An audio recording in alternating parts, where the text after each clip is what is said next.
साथ संगत जी, प्यार से कहना धन्यकार जी। Part second. पिताजी से बड़ा प्यार करता हूँ, लेकिन जब पिताजी एक पानी का गिलास मांगे तो कहे कि पिताजी, आप मुझे बड़े ही अच्छे लगते हैं, आप बड़े ही महान हैं, आपके चेहरे का क्या जलाल है। मैं तो आपका चेहरा देख देख कर ही खुश होता रहता हूँ। यह पानी पूनी की क्या बात करते हैं, यह तो आपको कोई और भी पिला सकता है। मैंने तो आपकी सुंदर सुंदर तस्वीरें अपने कमरे में लगाई हुई हैं। तो उसे बड़ाई से वह पिता कभी भी खुश नहीं होगा। वह कहेगा कि तो मुझे बात करके खुश कर रहा है, पर मुझे तो गिलास पानी को पिलाने को तैयार नहीं, तो मेरा सुपुत्र नहीं हो सकता। इसके उल्ट यदि कोई पुत्र कोई भी आडंबर किए बगैर पिता की बात मान लेता है और उसको पानी का गिलास ज़रूरत के मुताबिक पिला देता है, तो वह वास्तव में पिता का प्यारा पुत्र है, महान है, क्योंकि वह पिता की सेवा करता है।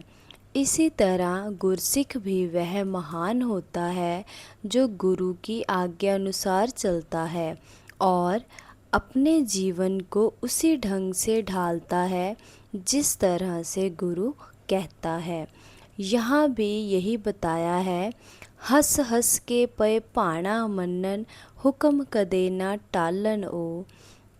गुरसिख जो होता है वह हंस हंस कर भाना मानता है और गुरु के हुक्म को कभी नहीं टालता। भाने का यह अर्थ नहीं है कि जब संसार में कहीं सीट की बात आए, जब स्टेज पर बैठने की बात आए, जब कोई खान पीन या सुख की बात आए या जय जयकार की बातें हों, तो उस समय हम बड़ी उत्सुकता एवं शीघ्रता से वे काम करें, और जब थोड़ी सी मुसीबत आए तो हम दूर भाग खड़े हों। ऐसे कार्य किसी भी गुरसिक्खी के प्रमाण नहीं हुआ करते। गुरसिख तो वही होता है जो परमेश्वर की हर रज़ा को हंस हंस कर हृदय से स्वीकार करता हो और उसे पूरा यकीन हो कि मेरा प्रभु दातार कभी भी गलत नहीं कर सकता। जो कुछ करता है वह मेरे भले के लिए ही करता है। जब भक्त की प्रशंसा होती है तब ही वह खुश नहीं होता, अभिमान में नहीं आता, लेकिन जब उसकी निंदा होती है तो भी वह किसी का बुरा नहीं मानता। दोनों हालातों में वह समान हृदय वाला होता है। वह अपने प्रभु की इच्छा मानकर शांत चित्त रहता है और किसी प्रकार की बुराई की संभावना नहीं करता, बल्कि अपने जीवन में सुधार का कारण मानता है। कई दफ़ा हमें यह भुलेखा लग जाता है कि यह हमें नुकसान देने वाला है या परेशान करने वाला है, लेकिन ईर्ष्यावी दृष्टि या भाने में देखा जाए तो कोई भी काम दुख देने वाला या परेशान करने वाला नहीं होता। प्रभु की रज़ा में सुख ही सुख है, हमें तुरंत ही सुख मिले ऐसा नहीं होता। इसके लिए कुछ समय लगा करता है। जैसे एक फलदार वृक्ष होता है, उसमें एक समय ऐसा भी होता है जब वह हमें फल दे रहा होता है। उसमें एक समय ऐसा भी होता है जब वह ताकतवर हो जाता है। एक समय ऐसा भी आता है जब वह पतझड़ के मौसम से गुज़रता है तो उसके सारे पत्ते झड़ जाते हैं। इसका मतलब यह नहीं कि उसका काल में वृक्ष बर्बाद हो रहा होता है, बल्कि वह तो उस मौसम में ज़मीन से अपनी पूरी ताकत ले रहा होता है, अपनी जड़ें मजबूत कर रहा होता है। बाहर से ऐसा दिखाई देता है जैसे इसके पत्ते बिल्कुल नहीं हैं, पर कुछ ही दिनों में उस पर नई नई पत्तियां खिलती हैं, नए नए फल निकलते हैं, वह अधिक से अधिक फल वाला बनता है। इसी तरह भक्त भी कोई भाने का वक्त आ जाता है, कठिन सा वक्त आ जाता है, पर वह उस पर असर नहीं करता। भक्त यही मानता है कि ये सब तरह की दाते देने वाला दातार प्रभु है। इसीलिए वह कहता है कि हे दातार, यह तेरी कृपा का ढंग है। जो कृपा किसी दूसरे ढंग से हुई है, तेरी कृपा से अनेक ढंग है। तू सर्वज्ञ है तो मैं अलप्त हूँ, तेरी सर्वज्ञता को क्या जानूं। जो तू कर रहा है उसमें मेरा भला है। पिछले कुछ दिनों मुझे अमृतसर जाने का मौका मिला। तब कुछ पत्रकार लोग मुझे कहने लगे कि यह जो आपकी ज़बरदस्त निंदा हो रही है, बहुत चर्चा हो रही है, इससे आपको चिंता नहीं होती। तो मैंने उसको एक ही जवाब दिया कि जब हमारे मिशन में 10, 20, 50 लोग थे, उस समय हमारा मिशन सीमित था, प्रचार के साधनों का भी अभाव था। तो उस हालत में इन निंदा करने वालों ने भी हमारे प्रचार का बीड़ा उठाया। इन्होंने उस प्रांत के हर नगर, कस्बे और गांवों की गलियों में हमारा प्रचार किया, तो हमारा बिना खर्चे के ही प्रचार हो गया।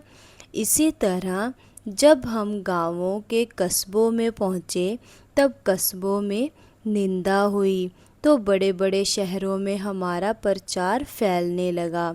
इस तरह नगरों से पूरे प्रांत में प्रचार हुआ। लेकिन जब सूबों में निंदा शुरू हो गई, तो दुनिया में प्रचार होना शुरू हो गया। तो यह भी एक आवाज़ फैलाने का साधन है। हमारे अंदर तो कोई शक्ति नहीं थी कि हम आज की प्रेसों को अपनी तरफ मोड़ सकते, उन्हें अपनाकर हम अपना प्रचार कर सकते। यह आज जो निरंकारी प्रचार बड़े बड़े अखबारों में हो रहा है, ये सब निंदक लोगों का उद्यम है, और इस तरह हमारा प्रचार दुनिया के कोने कोने में पहुंच गया है। तो इस दृष्टिकोण से हम निंदकों के भी आभारी हैं कि उन्होंने हमें सत्य के प्रचार में योगदान दिया। इसीलिए हमें चिंता किस बात की, जब हमारे भाई हमारा ही प्रचार कर रहे हैं, चाहे किसी भी तरीके से कर रहे हैं, लेकिन आखिर प्रचार तो कर ही रहे हैं ना। उस समय दास ने एक तुक भी पढ़कर सुनाई, बदनाम होंगे तो क्या नाम ना होगा। आज तक जितने भी सच की आवाज़ देने वाले लोग संसार में आए, उनको दुनिया के सभी लोगों ने कभी नहीं माना, और जिन्होंने माना उनमें से बहुत से ऐसे लोग थे जो पहले भरपूर निंदा करते रहे हैं। ऐसा कभी नहीं हुआ कि श्री गुरु नानक देव जी को सारे लोग हाथ ही जोड़ने लग गए थे। इतिहास इस बात का साक्षी है कि उनको लोगों ने पत्थर मारे, भूतना, बेताला एवं कोराहिया आदि कहा। इस तरह उनको उनके तरह अनेक तरह की तकलीफ़ें दी गई। श्री गुरु गोबिंद सिंह जी महाराज के वक्त में भी ऐसा ही हुआ। चाहे वे शरीर से बहुत बहादुर थे, पूर्ण मुर्शद थे, लेकिन एक समय ऐसा भी आया कि उन्हें माछीवाड़े के जंगल में घूमना पड़ा। पर गुरु साहब ने उस वक्त भी भाना माना और दातार प्रभु का शुक्रिया अदा किया कि हे दातार, तेरी खुशी में मेरी खुशी है। उन्होंने कभी ऐसा नहीं कहा कि हे प्रभु, तूने ठीक नहीं किया क्योंकि मुझे जंगल में घूमना पड़ रहा है, बल्कि उन्होंने हर रज़ा को प्रभु की रज़ा माना। संतों, महापुरुषों, पीर, पैगंबरों के जीवन में भाना मानने की ताकत सबसे महान हुआ करती है। इसी शक्ति को आप साथ लेकर चले। यही हजूर बाबा अवतार सिंह जी महाराज अवतार वाणी में फरमा रहे हैं, गुरसिक्खा ਨੂੰ ਏਕਾ ਮਿਲਿਆ ਇਸ ਨੂੰ ਪਏ संभालन ओ। गुरसिखों को एक बार ब्रह्म परमात्मा का सहारा मिला है, इसलिए वे इसी के सहारे रहते हैं। जिनके 10-20 सहारे होते हैं वे डांवाडोल हो जाते हैं, क्योंकि ध्यान 10-20 की ओर लगा रहता है। वे यह निश्चय नहीं कर पाते कि कब किसका ध्यान करें, कब किसकी सेवा करें, इसलिए डगमगाते रहते हैं। लेकिन जो एक परमात्मा का सहारा लेता है वह कभी फिसलता नहीं, उसका चित्त स्थिर रहता है, क्योंकि संपूर्ण सृष्टि के पालनहार का उसे आसरा होता है।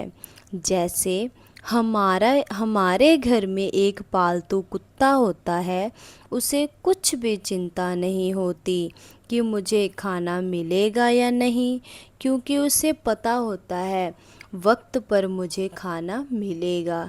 यदि एक टाइम नहीं मिला तो भी वह चिंता में नहीं पड़ता, क्योंकि उसे विश्वास होता है कि मेरा मालिक मुझे खाना ज़रूर देगा। दूसरी तरफ गलियों और बाज़ारों के कुत्ते होते हैं, वे कभी यहाँ मुंह डालते हैं, कभी वहाँ मुंह डालते हैं। अक्सर वे गंदी चीज़ों में मुंह डालते रहते हैं। उन कुत्तों को हम कभी तृप्त हुआ नहीं देखते, चाहे उन्हें कितना ही भोजन डाल दें, वे खाना आवश्यकता से अधिक खाकर भी उसी तरह गंदगी में मुंह डालेंगे। कारण स्पष्ट है कि उन कुत्तों के अंदर संतोष नहीं होता, उनका कोई मालिक नहीं होता। लेकिन घर में पलने वाले पालतू कुत्ते को कभी भी भूख नहीं सताती। इसी तरह हम दातार प्रभु के बनकर रहेंगे तो हमें दुनिया की कोई भी भूख नहीं मिटा सकती।